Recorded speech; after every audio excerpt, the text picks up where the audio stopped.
I know she can't have that neat a picture of me if I were honest.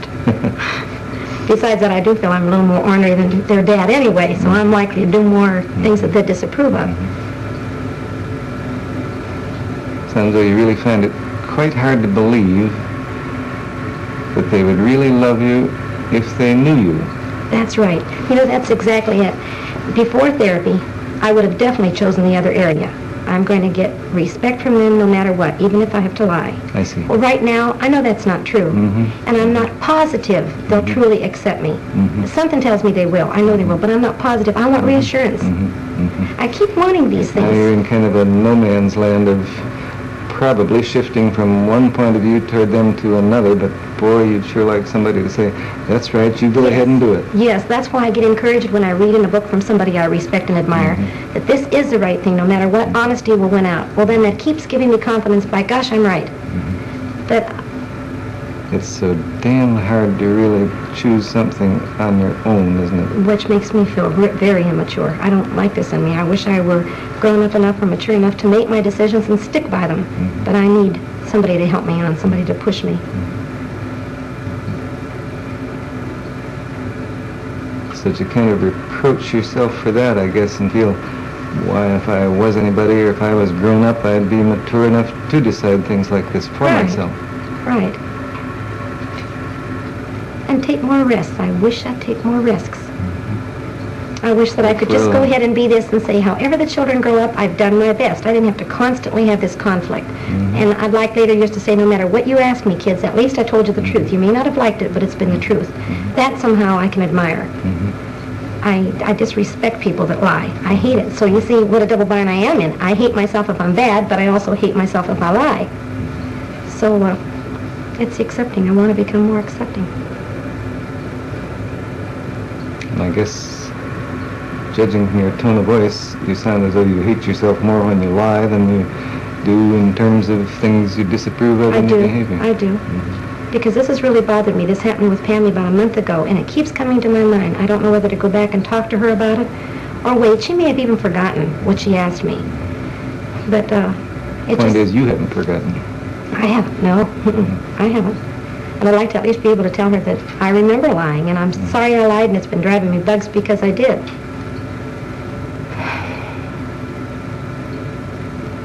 I do. Now I feel like now that's solved, and I didn't even solve the thing, but I feel relieved. I do feel like you've been saying to me, you're not giving me advice, but I feel like you're saying you really want to, you know what pattern you want to follow, Gloria, and go ahead and follow it. I sort of feel a backing up from you. I guess the way I sense it is, you've been telling me that you know what you want to do, and yes, I do believe in backing up people in what they want to do.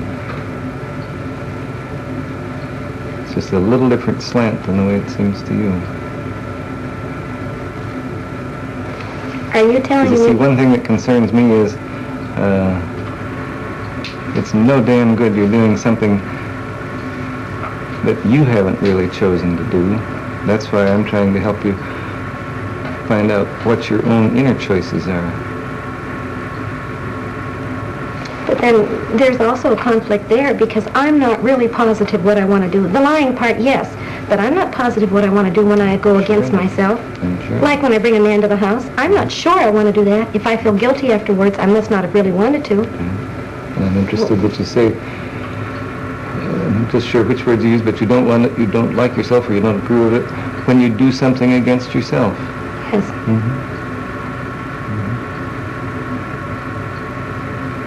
You know, this is so different. Now, this kind of thing that we're talking about now, it isn't just knowing whether you want to do something or not. If I want to go to work in the morning or I don't want to go to work, that's easy.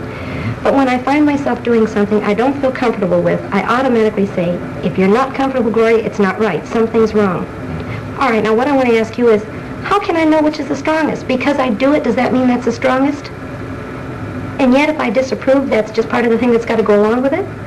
See, it sounds like I'm picking up a contradiction. I'm not following. It sounds like you're feeling a contradiction in yourself, too. Although what I heard you saying in part is, the way you like it is when you feel really comfortable about what you're doing. Yes. And I have at times when I've made a decision. Now that seems right. That seems perfectly right. No conflict. But then there are times I do things that I feel uncomfortable with, so that there is a conflict there. It's not the same at all. So what I'm saying is, how do I really know when I'm following my true feelings if I have conflicts afterwards or guilt afterwards? I see, because in the moment it may seem like your true feelings. Yes. Like if I'm starting to do it, okay. So that really is tough. When if you feel comfortable in the moment about it, but then afterward don't feel at all comfortable, which course of action was really the one you should have followed? You know, the most outstanding thing, I don't know if you're following me when I say about this conflict. The one thing I know is I've wanted, for example, to leave my husband for quite a few years. I never did it. I kept thinking how nice it would be or how scary it would be, but I never did it. And all of a sudden when I did, it felt right. I didn't feel mean toward him. I just knew this is what I had to do. That's when I know I'm following myself. I'm following my feelings completely. I had no conflict there. Some unhappy things came from it, but I still had no conflict. That to me is when I'm following my feelings. And in everyday life, the small little decisions, the small little things to do don't come out that clear at all.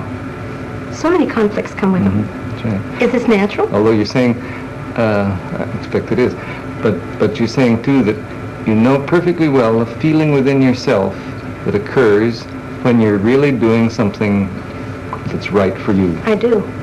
I do. And I miss that feeling other times, and it's right away a clue to me. You can really listen to yourself sometimes and realize, oh no, this isn't the right feeling. This isn't the way I would feel if I was doing what I really wanted to do. But yet many times I'll go along and do it anyway. And say, oh well, I'm in the situation now. I'll just remember next time. I mention this word a lot in therapy, and most therapists grin at me or giggle or something when I say utopia. But when I do follow a feeling and I feel this good feeling inside me, that's sort of utopia. That's what I mean. That's the way I like to feel, whether it's a bad thing or a good thing. But I feel right about me. This is what I want to sense accomplish. that in those utopian moments you really feel kind of whole. You feel all in one piece. Yes. Yeah, it gives me a choked up feeling when you say that, because I don't get that as often as I'd like. I like that whole feeling. That's real precious to me. I expect none of us get it as often as we'd like, but I really do understand that. It really does touch you, doesn't it? Yeah, and you know what else? I was just thinking, I feel dumb saying it. All of a sudden, as I'm talking to you, I thought, gee, how nice I can talk to you, and I want you to approve of me, and I respect you. But I miss that my father couldn't talk to me like you are. I mean, I'd like to say, gee, I'd like you for my father. I don't even know why that came to me. You look to me like a pretty nice daughter.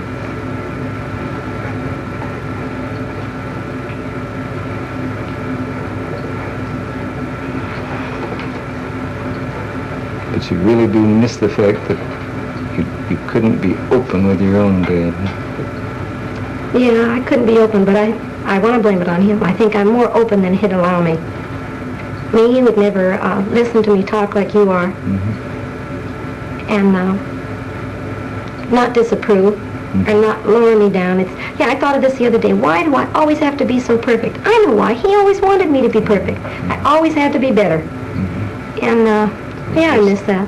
You're just trying like hell to be the girl he wants you to be. Yet at the same time rebelling. Sure. Like I almost gloated writing him a letter the other day and telling him I'm a waitress, which I expect him to disapprove of. I go out at nights, and I almost gloated, hitting him back like, now, how do you like me? And yet I rarely want acceptance and love from him.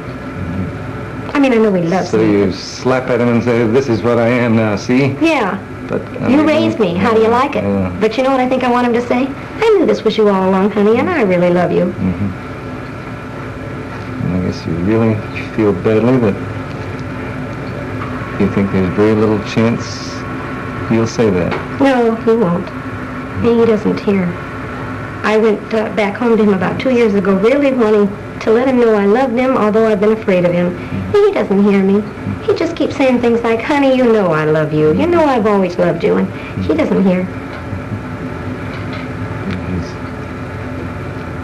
He's never really known you and loved you. And this somehow is what brings the tears inside. I don't know what it is. You know, when I talk